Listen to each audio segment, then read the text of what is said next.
अस्सलाम वालेकुम नाजरीन। आज का प्रोग्राम बड़ा अहम है क्योंकि एक जो पाकिस्तान में आजकल मौजू चल रहा है, वो कहते हैं कि इसराइल की हुकूमत ने, इसराइल ने तहरीक इंसाफ की हमायत कर दी है।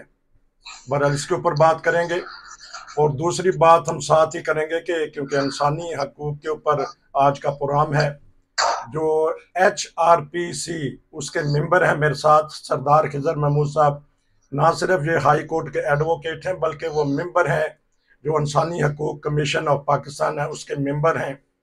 और पता करेंगे कि आजकल ये भी खबरें गर्दिश कर रही हैं कि पाकिस्तान में खुद एतराफ़ भी कर रहे हैं बाज़ लोग कि वहाँ इंसानी हकूक़ की पामाली हो रही है, बिलखसूस जमात अहमदिया के अफराद के साथ और इस कम्यूनिटी के साथ। और आजकल जो मसला पड़ा हुआ है हमारे शुमाली इलाकाजात में, वहाँ शिया हजरात के साथ ऐसा बर्ताव किया जा रहा है। मैं चलता हूँ उनके पास। जी अस्सलाम वालेकुम। जी वालेकुम सलाम रहमतुल्लाहि व बरकातहू। ये इसराइल ने क्या आग लगा दी है हमारे मुल्क में? फलस्तीन में तो वो आग लगाता ही रहता है, तो हमारे मुल्क में क्या आग लगा दी है एक शोशा छोड़ के? बताइएगा। नहीं, वो इसराइल ने आग तो शायद नहीं लगाई, वो तो एक यूएनओ के फोरम पे उसने बात की है। लेकिन प्रॉब्लम ये होती है कि पाकिस्तान की हुकूमत हो, इदारे हो, मजहबी तंजीमें हों, उनको जो है वो किसी के खिलाफ बोलने के लिए एक मौका चाहिए होता है और वो शुरू हो जाते हैं।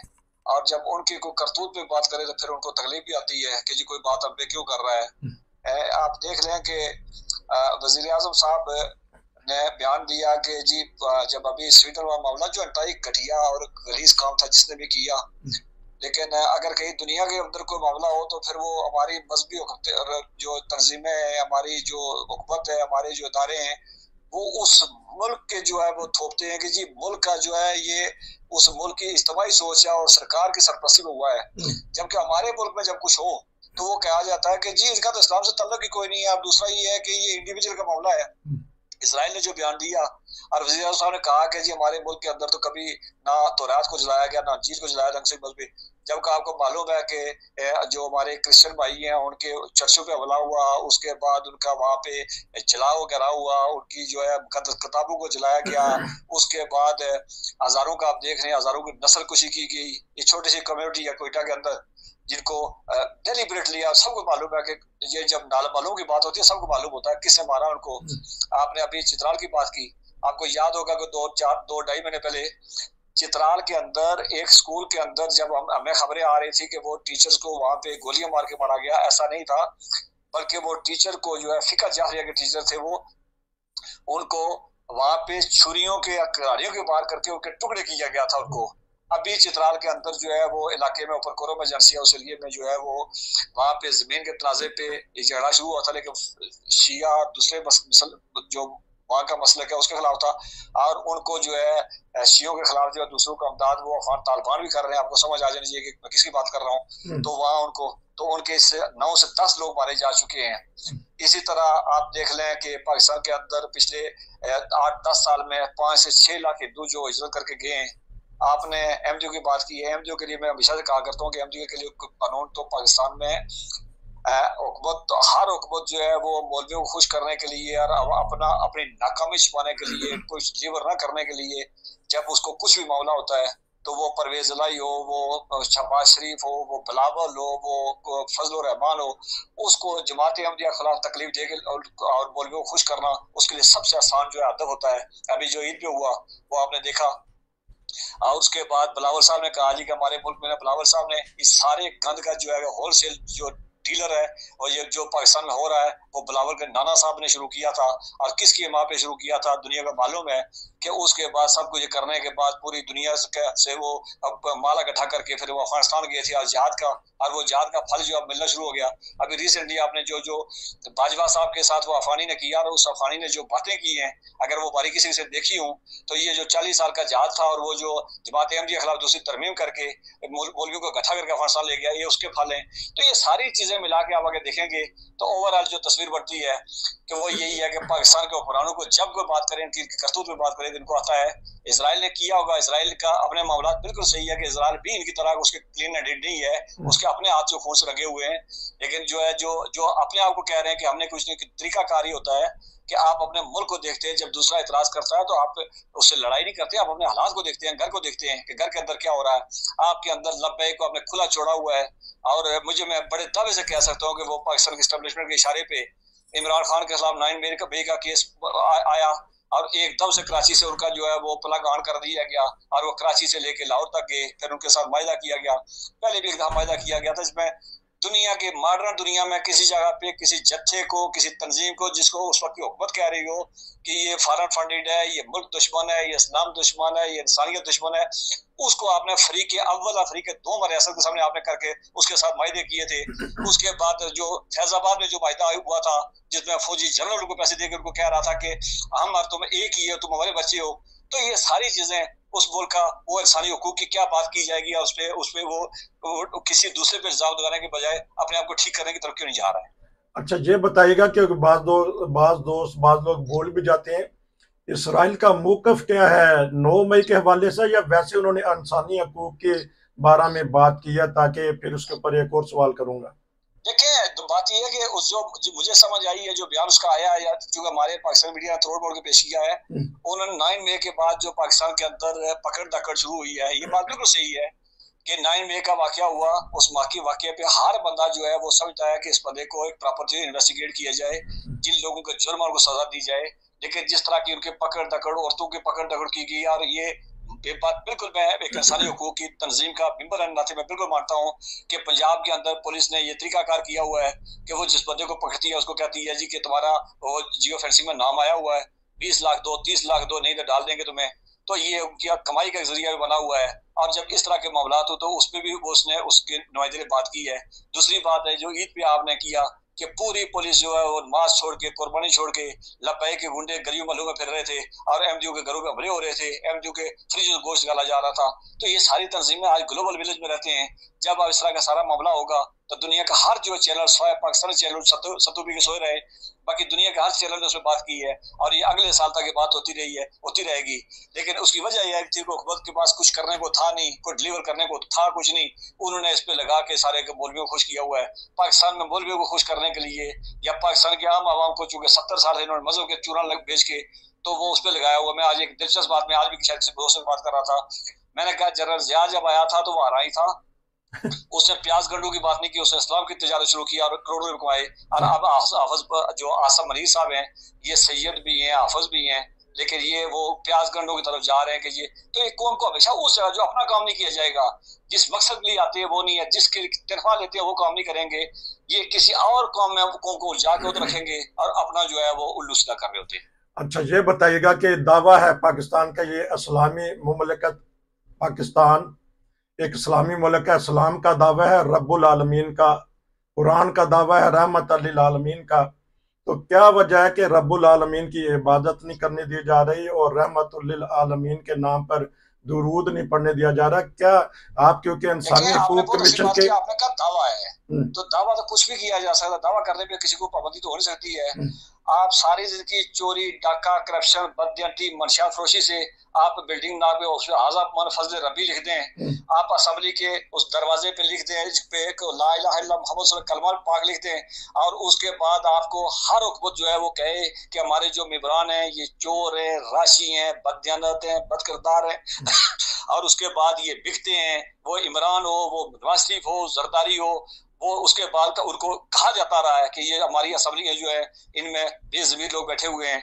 उसके बाद अगर लिखने से हो, दावा करने से हो, तो दावा करने से अपने, लेकिन देखा जाएगा कि पाकिस्तान में 70 साल के अंदर जो है उस मुल्क के अंदर रहने वाले कमजोर तबकों के लिए क्या हुआ, उस मुल्क के कमजोर तबके वो क्यों, कैसे वो उनको उनके लिए जन्नत बना दिया गया।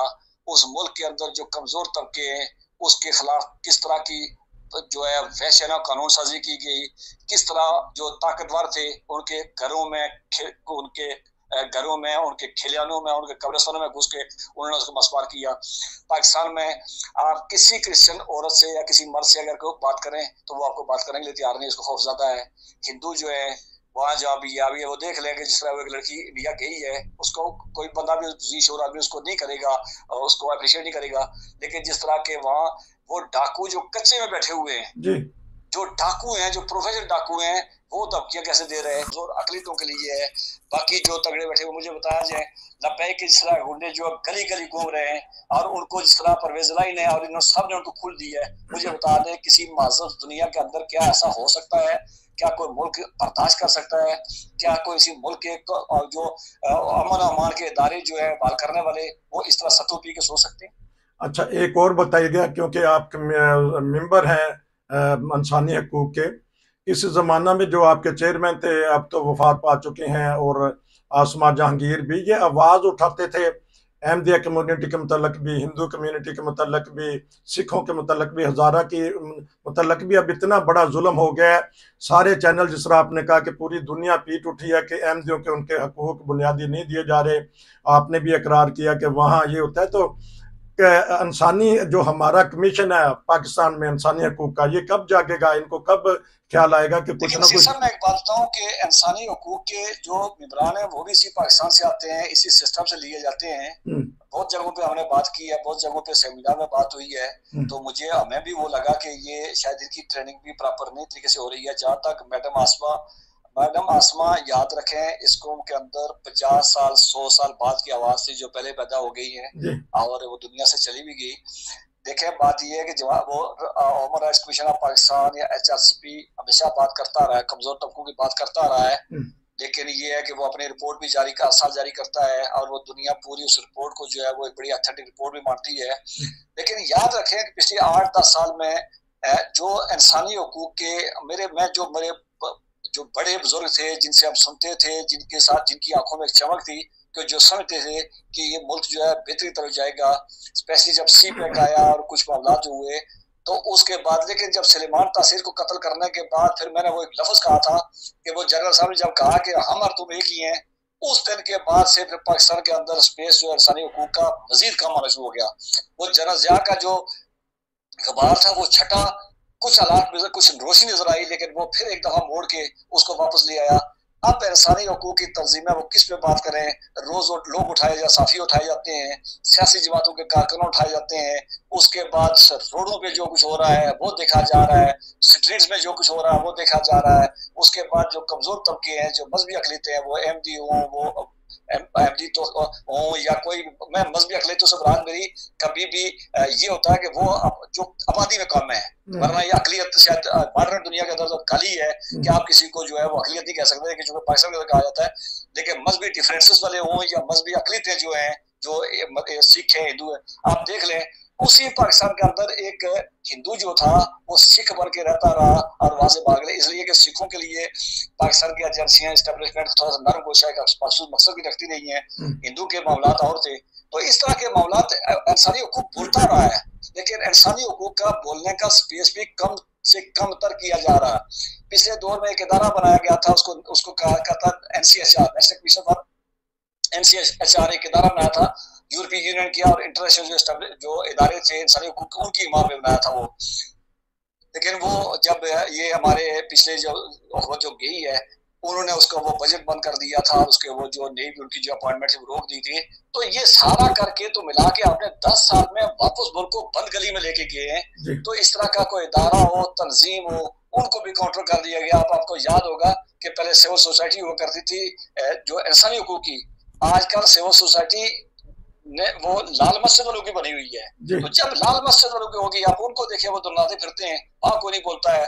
वो उनको जहाँ होता है, जिसके घर में हो, जिसके पार्क में हो, जिसके लान में, अभी आपने देखा होगा 2 हफ्ते पहले मौलवी अजीज की बीवी जो है वो मीडिया पे धमकी दे रही थी कि 60,000 लोग हमने मारे हैं और अभी बहुत हकूक भूल गए। लेकिन वहां किसी को कानून याद नहीं आया, वहां किसी को आइन याद नहीं आया। लेकिन किसी के घर में अगर बकरा बांधा देख लिया तो उसके जज्बात भी मजबूत हो जाते हैं। और फिर वो कहता है, ये जब FIR कटवाते हैं, वो कहते हैं जी 22 करोड़ मुसलमानों का मैं नुमाइंदा बन के बना। मेरा सवाल दूसरा है कि जब कोई गलत काम करता तो फिर 22 करोड़ मुसलमानों का वहां भी तो नुमाइंदगी होनी चाहिए ना, वहां भी तो तुम जाओगे उसके।